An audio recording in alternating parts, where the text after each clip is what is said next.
दोस्तों, आज हम दूसरे अध्याय की बात करेंगे जिसमें एक दल के प्रभुत्व का दौर। लोकतंत्र स्थापित करने की एक चुनौती ये भी थी कि एक दल के प्रभुत्व का दौर चला। तो इस अध्याय में हम एक कार्टून का ये देखते हैं। तो इसमें ये शंकर का कार्टून है और इसमें कहा गया है कि शंकर का यह मुख्य पृष्ठ प्रसिद्ध कार्टून उनके संग्रह डोंट स्पेयर मी शंकर के मुख्य पृष्ठ से लिया गया है। मूल कार्टून भारत की चीन नीति पर बनाया गया था, लेकिन यहाँ यह कार्टून एक दलीय प्रभुत्व के समय कांग्रेस द्वारा निभाई जा रही सत्ता पक्ष और विपक्ष की दोहरी भूमिका और दोहरी नीति को भी दर्शाता है। तो इस अध्याय में हम एक स्वतंत्र और निष्पक्ष चुनाव प्रणाली को स्थापना ये भी जिक्र करेंगे और आज़ादी के बाद के शुरुआती सालों में कांग्रेस पार्टी का दबदबा और विपक्षी दलों और उनकी नीतियों का उद्भव। तो आइए सबसे पहले देखते हैं कि लोकतंत्र स्थापित करने की चुनौती क्या थी हमारे आज़ाद भारत में। आपको अब अंदाजा लग चुका होगा कि स्वतंत्र भारत का जन्म किन कठिन परिस्थितियों में हुआ।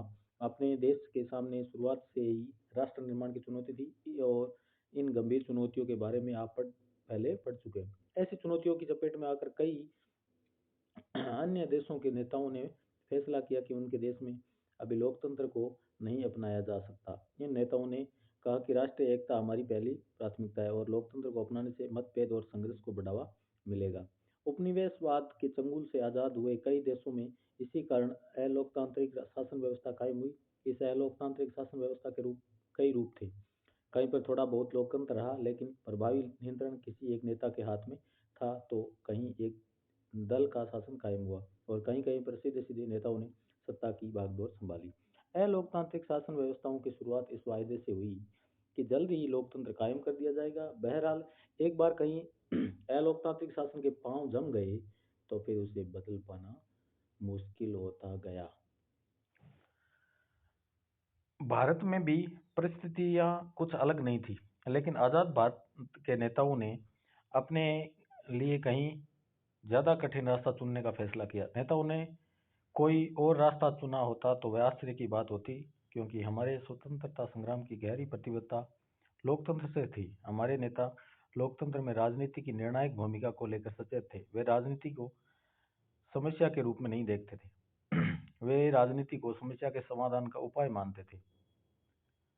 हर समाज के लिए यह फैसला करना जरूरी होता है कि उसका शासन कैसे चलेगा और वह किन कायदों कानूनों पर अमल करेगा। चुनने के लिए हमेशा कई नीतिगत विकल्प मौजूद होते हैं। किसी भी समाज में कई समूह होते हैं, उनकी आकांक्षाएं अक्सर अलग अलग और एक दूसरे के विपरीत होती है। ऐसे में हम विभिन्न समूह के हितों के आपसी टकराव से कैसे निपट सकते हैं? इसी सवाल का जवाब है लोकतांत्रिक राजनीति। सत्ता और प्रतिस्पर्धा राजनीति की दो सबसे ज्यादा जाहिर चीजें हैं, लेकिन राजनीतिक गतिविधि का उद्देश्य जनहित का फैसला करना और उस पर अमल करना होता है, और ऐसा होना भी चाहिए। हमारे नेताओं ने इसी रास्ते को चुनने का फैसला किया। पिछले साल आपने पढ़ा कि हमारा संविधान कैसे बना। आपको याद होगा कि हमारा संविधान 26 नवंबर 1949 को अंगीकृत किया गया और 24 जनवरी 1950 को इस पर हस्ताक्षर हुए। यह संविधान 26 जनवरी 1950 से अमल में आया। इस वक्त देश का शासन अंतरिम सरकार चला रही थी और वक्त का तकाजा था कि देश का शासन लोकतांत्रिक रूप से निर्वाचित सरकार द्वारा चलाया जाए। संविधान ने नियम तय कर दिए थे और अब इन्हीं नियमों पर अमल करने की जरूरत थी। शुरू शुरू में ख्याल था कि यह काम महज चंद महीनों का है। भारत के चुनाव आयोग का गठन 1950 के जनवरी में हुआ। सुकुमार सेन पहले चुनाव आयुक्त बने। उम्मीद की जा रही थी कि देश का पहला आम चुनाव 1950 में ही किसी वक्त हो जाएगा। बहरहाल चुनाव आयोग ने पाया कि भारत के आकार को देखते हुए एक स्वतंत्र और निष्पक्ष आम चुनाव कराना कोई आसान मामला नहीं है। तो चुनाव कराने के लिए चुनाव क्षेत्रों का सीमांकन जरूरी था। फिर मतदाता सूची यानी मताधिकार प्राप्त वयस्क व्यक्तियों की सूची बनाना भी आवश्यक था। इन दोनों कामों में बहुत सारा समय लगा। मतदाता सूचियों का अब जब पहला प्रारूप प्रकाशित हुआ तो पता चला कि इसमें 40 लाख महिलाओं के नाम दर्ज होने से रह गए। इन महिलाओं को आला की बेटी, फलां की बीवी के रूप में दर्ज किया गया। हम्म। चुनाव आयोग ने ऐसी प्रविष्टियों को मानने से इनकार कर दिया। आयोग ने फैसला किया कि संभव हो तो इसका पुनरावलोकन किया जाए और जरूरी लगे तो ऐसी प्रविष्टियों को हटाया जाए। यह अपने आप में हिमालय की चढ़ाई जैसा दुष्कर काम था। इतने बड़े पैमाने का ऐसा काम दुनिया में अब तक नहीं हुआ था। उस वक्त देश में 17 करोड़ मतदाता थे। उन्हें 3200 विधायक और लोकसभा के लिए 489 सांसद चुनने थे। इन मतदाताओं में महज 15% साक्षर थे और इस कारण चुनाव आयोग को मतदान की विशेष पद्धति के बारे में भी सोचना पड़ा। चुनाव आयोग ने चुनाव कराने के लिए 3 लाख से ज्यादा अधिकारियों और चुनाव कर्मियों को प्रशिक्षित किया। देश के विशाल आकार और मतदाताओं की भारी भरकम संख्या के लिहाज से ही पहला आम चुनाव अनूठा नहीं था, बल्कि मतदाताओं की एक बड़ी तादाद गरीब और अनपढ़ लोगों की थी और ऐसे माहौल में यह चुनाव लोकतंत्र के लिए परीक्षा की कठिन घड़ी थी था। इस वक्त तक लोकतंत्र सिर्फ धनी देशों में ही कायम था और उस समय यूरोप के बहुतेरे देशों में महिलाओं को मताधिकार नहीं मिला था। ऐसे में हिंदुस्तान में सार्वभौम मताधिकार पर अमल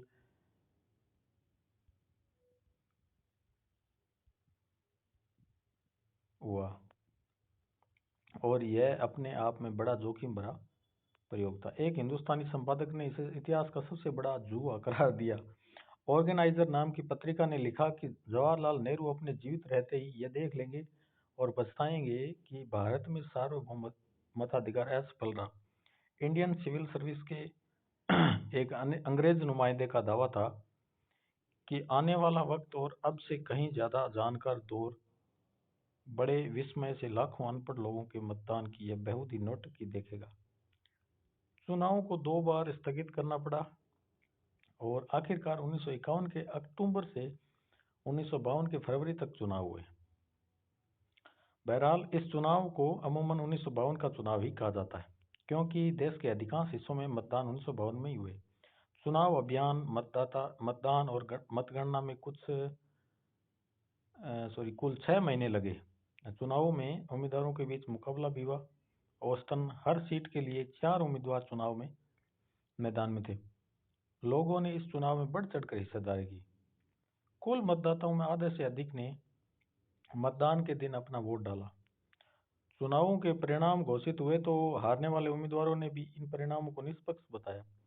सार्वभौम मताधिकार के इस प्रयोग ने आलोचकों का मुंह बंद कर दिया। टाइम्स ऑफ इंडिया ने माना कि इन चुनावों ने उन सभी आलोचकों के संदेहों पर पानी फेर दिया है जो सार्वभौम मताधिकार की इस शुरुआत को इस देश के लिए जोखिम का सौदा मान रहे थे। देश से बाहर के पर्यवेक्षक भी हैरान थे। हिंदुस्तान टाइम्स ने लिखा, यह बात हर जगह मानी जा रही कि भारतीय जनता ने विश्व के इतिहास में लोकतंत्र के सबसे बड़े प्रयोग को बखूबी अंजाम दिया। ये मेरा भारत है भाई। 1952 का आम चुनाव पूरी दुनिया में लोकतंत्र के इतिहास के लिए मील का पत्थर साबित हुआ। अब यह दलील दे पाना संभव नहीं रहा कि लोकतांत्रिक चुनाव गरीबी अथवा अशिक्षा के माहौल में नहीं कराए जा सकते। ये बात साबित हो गई कि दुनिया में कहीं भी लोकतंत्र पर अमल किया जा सकता है। ये हमने उदाहरण पेश किया है। पहले 3 चुनावों में कांग्रेस का प्रभुत्व रहा, तो उसकी बात करते हैं। पहले आम चुनाव के नतीजों से शायद ही किसी को अचंभा हुआ हो। आशा यही थी कि भारतीय राष्ट्रीय कांग्रेस इस चुनाव में जीत जाएगी। भारतीय राष्ट्रीय कांग्रेस का लोक प्रचलित नाम कांग्रेस पार्टी था और इस पार्टी को स्वाधीनता संग्राम की विरासत हासिल थी।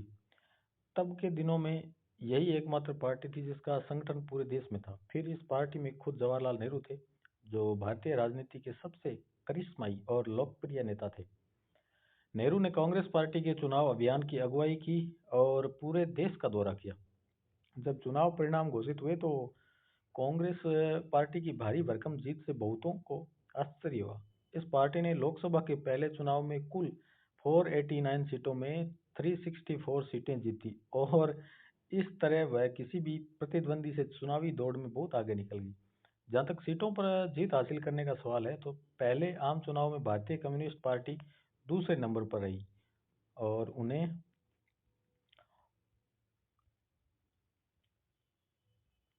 कुल 16 सीट हासिल हुई। लोकसभा के चुनाव के साथ साथ विधानसभा के भी चुनाव कराए गए थे। कांग्रेस पार्टी को विधानसभा के चुनाव में बड़ी जीत हासिल हुई। त्रावणकोर कोचीन आज के केरल का एक हिस्सा है। मद्रास और उड़ीसा को छोड़कर सभी राज्यों में कांग्रेस ने अधिकतर सीटों पर जीत दर्ज की। आखिरकार इन 3 राज्यों में भी कांग्रेस को ही सरकार बनी। इस तरह राष्ट्रीय और प्रांतीय स्तर पर पूरे देश में कांग्रेस पार्टी का शासन कायम हुआ। उम्मीद के मुताबिक जवाहरलाल नेहरू पहले आम चुनाव के बाद प्रधानमंत्री बने। देखो एक अखबार की कटिंग भी लगाई, Congress voted back to power at centre, 266 seats annexed so far out of 500। यहाँ एक चुनावी मानचित्र दिया गया है। इस पर एक नज़र दौड़ाने से आपको अंदाजा लग जाएगा कि 1952 और 62 के बीच कांग्रेस पार्टी किस कदर हावी थी। कौन सा?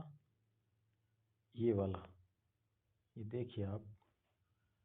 1952-67 के दौरान कांग्रेस शासित राज्य ये येलो कलर में दिखाए गए और रेड में केरल डेमोक्रेटिक लेफ्ट फ्रंट, और ऊपर जम्मू कश्मीर का जो हरा हरा है वो नेशनल कांग्रेस के। तो कैसे, ये देखो पूरा प्रभुत्व है। ठीक है।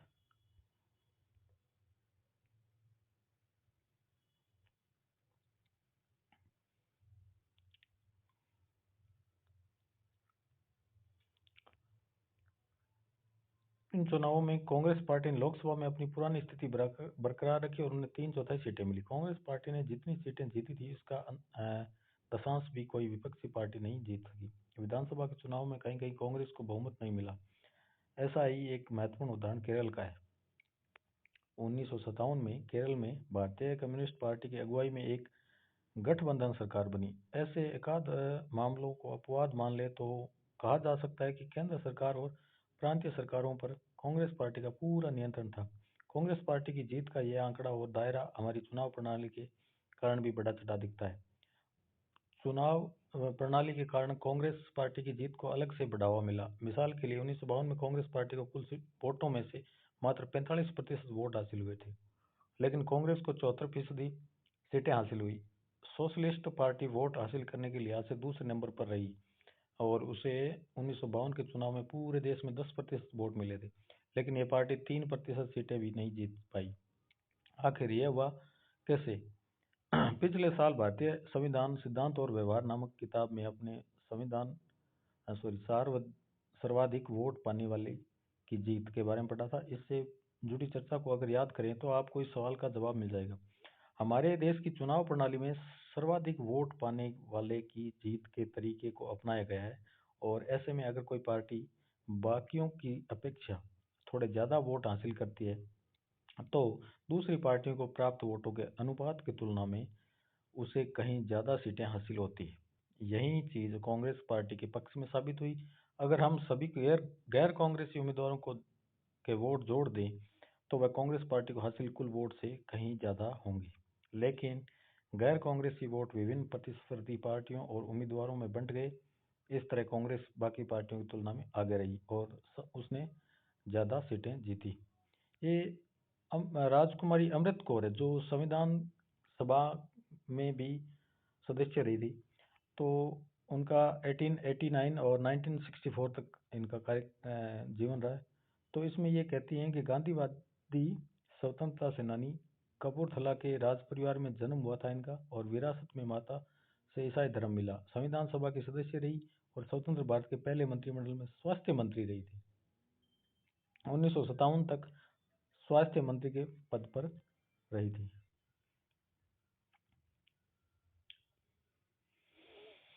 ये अखबार की कटिंग है। केरल में कम्युनिस्टों की जीत हुई थी और ये सोशलिस्ट पार्टी की है।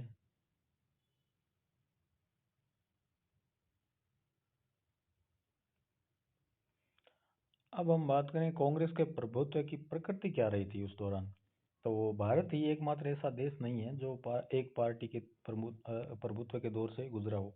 अगर हम दुनिया के बाकी मुल्कों पर नज़र दौड़ाएं तो हमें एक पार्टी के प्रभुत्व के अलग बहुत से उदाहरण मिलेंगे। बहरहाल बाकी मुल्कों में एक पार्टी के प्रमुख प्रभुत्व है और भारत में एक पार्टी के प्रभुत्व के बीच एक बड़ा भारी फर्क है। बाकी मुल्कों में एक पार्टी का प्रभुत्व है लोकतंत्र की कीमत पर कायम हुआ, और कुछ देशों मसलन चीन, क्यूबा और सीरिया के संविधान में सिर्फ एक ही पार्टी को देश के शासन की अनुमति दी गई। कुछ और देशों जैसे म्यांमार, बेलारूस और इरिट्रिया में एक पार्टी का प्रभुत्व है कानूनी और सैन्य उपायों के बीच चलते कायम हुआ। अब से कुछ साल पहले तक मेक्सिको, दक्षिणी कोरिया और ताइवान भी एक पार्टी के प्रभुत्व वाले देश थे। भारत में कायम एक पार्टी का प्रभुत्व इन उदाहरणों से कहीं अलग है। यहाँ एक पार्टी का प्रभुत्व लोकतांत्रिक स्थितियों में कायम हुआ। अनेक पार्टियों ने मुक्त और निष्पक्ष चुनाव के माहौल में एक दूसरे से होड़ की, और तब भी कांग्रेस पार्टी एक के बाद एक चुनाव जीतती गई। दक्षिण अफ्रीका में रंग भेद की समाप्ति के बाद अफ्रीकन नेशनल कांग्रेस का भी कुछ इंस्टीट्यूशनल रिवॉल्यूशनरी पार्टी, स्पेनिश में इसे पीआरआई कहा जाता है, का मेक्सिको में लगभग 60 सालों तक शासन रहा। इस पार्टी की स्थापना 1929 में हुई थी और तब इसे नेशनल रिवॉल्यूशनरी पार्टी कहा जाता था। इसे मैक्सिकन क्रांति की विरासत हासिल थी। मूल रूप से पीआरआई में राजनेता और सैनिक नेता, मजदूर और किसान संगठन तथा अनेक राजनीतिक दलों समेत कई किस्म के हितों का संगठन था। समय बीतने के बाद साथ ही पीआरआई के संस्थापक प्लूटार्को इलियास कैलस से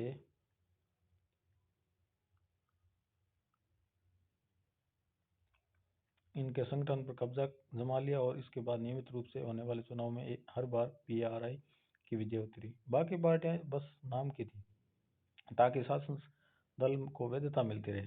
चुनाव के नियम इस तरह तय किए गए कि पीआरआई की जीत हर बार पक्की हो। शासक दल ने अक्सर चुनाव में हेरफेर और धांधली की। पीआरआई के शासन को परिपूर्ण तानाशाही कहा जाता था। आखिरकार सन 2000 में हुए राष्ट्रपति पद के चुनाव में यह पार्टी हारी। मेक्सिको अब एक पार्टी के दबदबे वाला देश नहीं रहा। बहरहाल अपने दबदबे के दौर में पीआरआई ने जो दांव पेच अपनाए थे उनका लोकतंत्र की सेहत पर बड़ा खराब असर पड़ा। स्वतंत्र और निष्पक्ष चुनाव की बात पर अब भी नागरिकों का पूरा विश्वास नहीं जम पाया। तो ये बात थी। फिर गुटों में तालमेल और सहनशीलता ये देखने को मिली थी।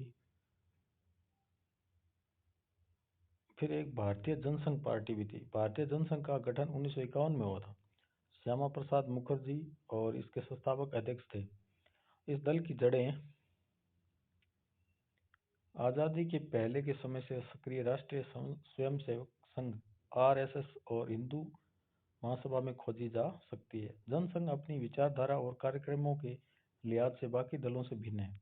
जनसंघ ने एक देश एक राष्ट्र संस्कृति और एक राष्ट्र के विचार पर जोर दिया। इसका मानना था कि देश भारतीय संस्कृति और परंपरा के आधार पर आधुनिक, प्रगतिशील और ताकतवर बन सकता है। जनसंघ ने भारत और पाकिस्तान को एक करके अखंड भारत बनाने की बात कही। अंग्रेजी को हटाकर हिंदी को राजभाषा बनाने के आंदोलन में यह पार्टी सबसे आगे थी। इसे धार्मिक और सांस्कृतिक अल्पसंख्यकों को रियासत देने की बात विरोध किया। चीन ने 1964 में अपना आणविक परीक्षण किया था और इसके बाद से जनसंघ ने लगातार इस बात की पैरोकारी की कि भारत भी अपने आणविक हथियार तैयार करे।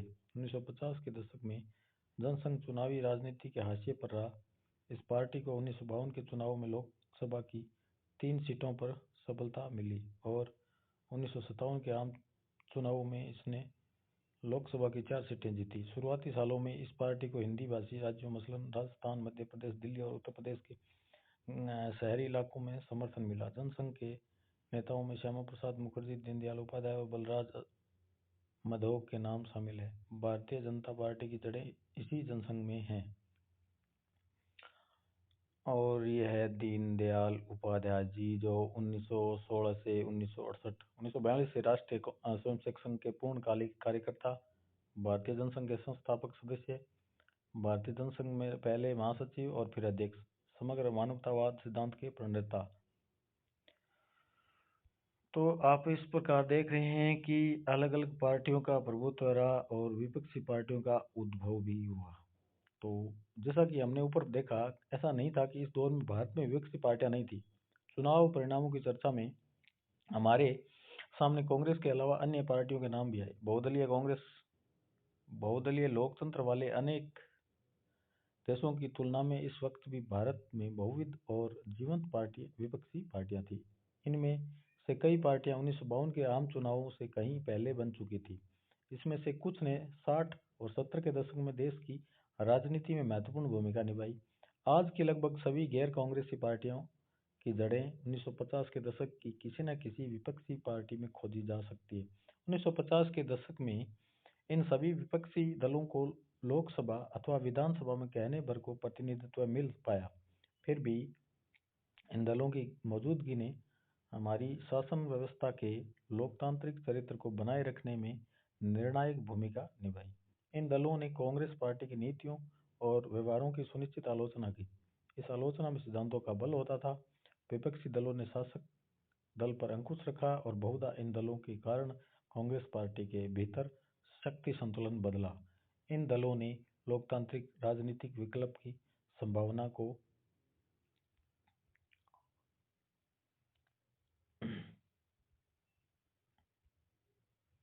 जीवित रखा। ऐसा करके इन दलों ने व्यवस्थाजन्य रोष को लोकतंत्र विरोधी बनने से रोका।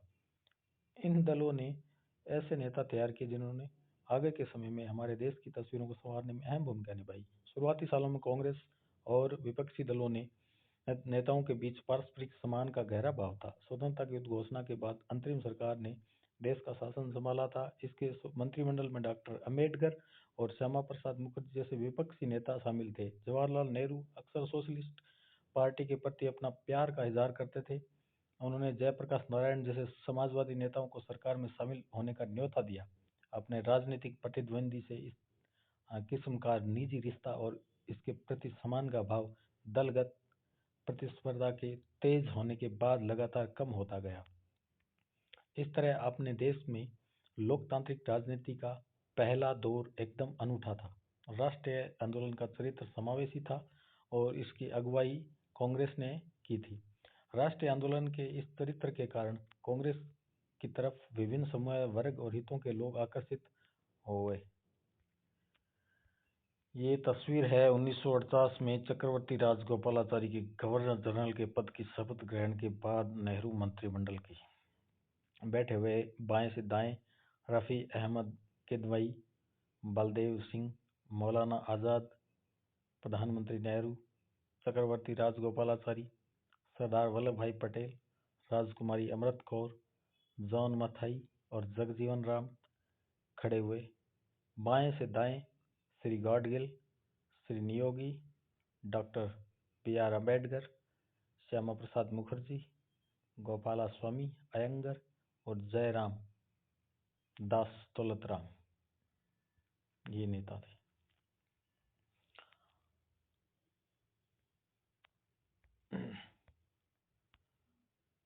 सामाजिक और विचारात्मक रूप से कांग्रेस एक व्यापक गठबंधन के रूप में उभरी। आज़ादी की लड़ाई में कांग्रेस ने मुख्य भूमिका निभाई थी और इस कारण कांग्रेस को दूसरी पार्टियों की अपेक्षा बढ़त प्राप्त थी। सत्ता पाने की लालसा रखने वाले हर व्यक्ति, हर हित समूह को अपने अंदर समाहित करने की कांग्रेस की क्षमता जैसे जैसे घटी, वैसे वैसे दूसरे राजनीतिक दलों को महत्व मिलना शुरू हुआ। इस तरह कांग्रेस का प्रभुत्व देश की राजनीति के सिर्फ एक दौर में रहा। इस किताब के आगे के हिस्सों में हम देश की राजनीति के अन्य दौर की चर्चा करेंगे। So thank you so much.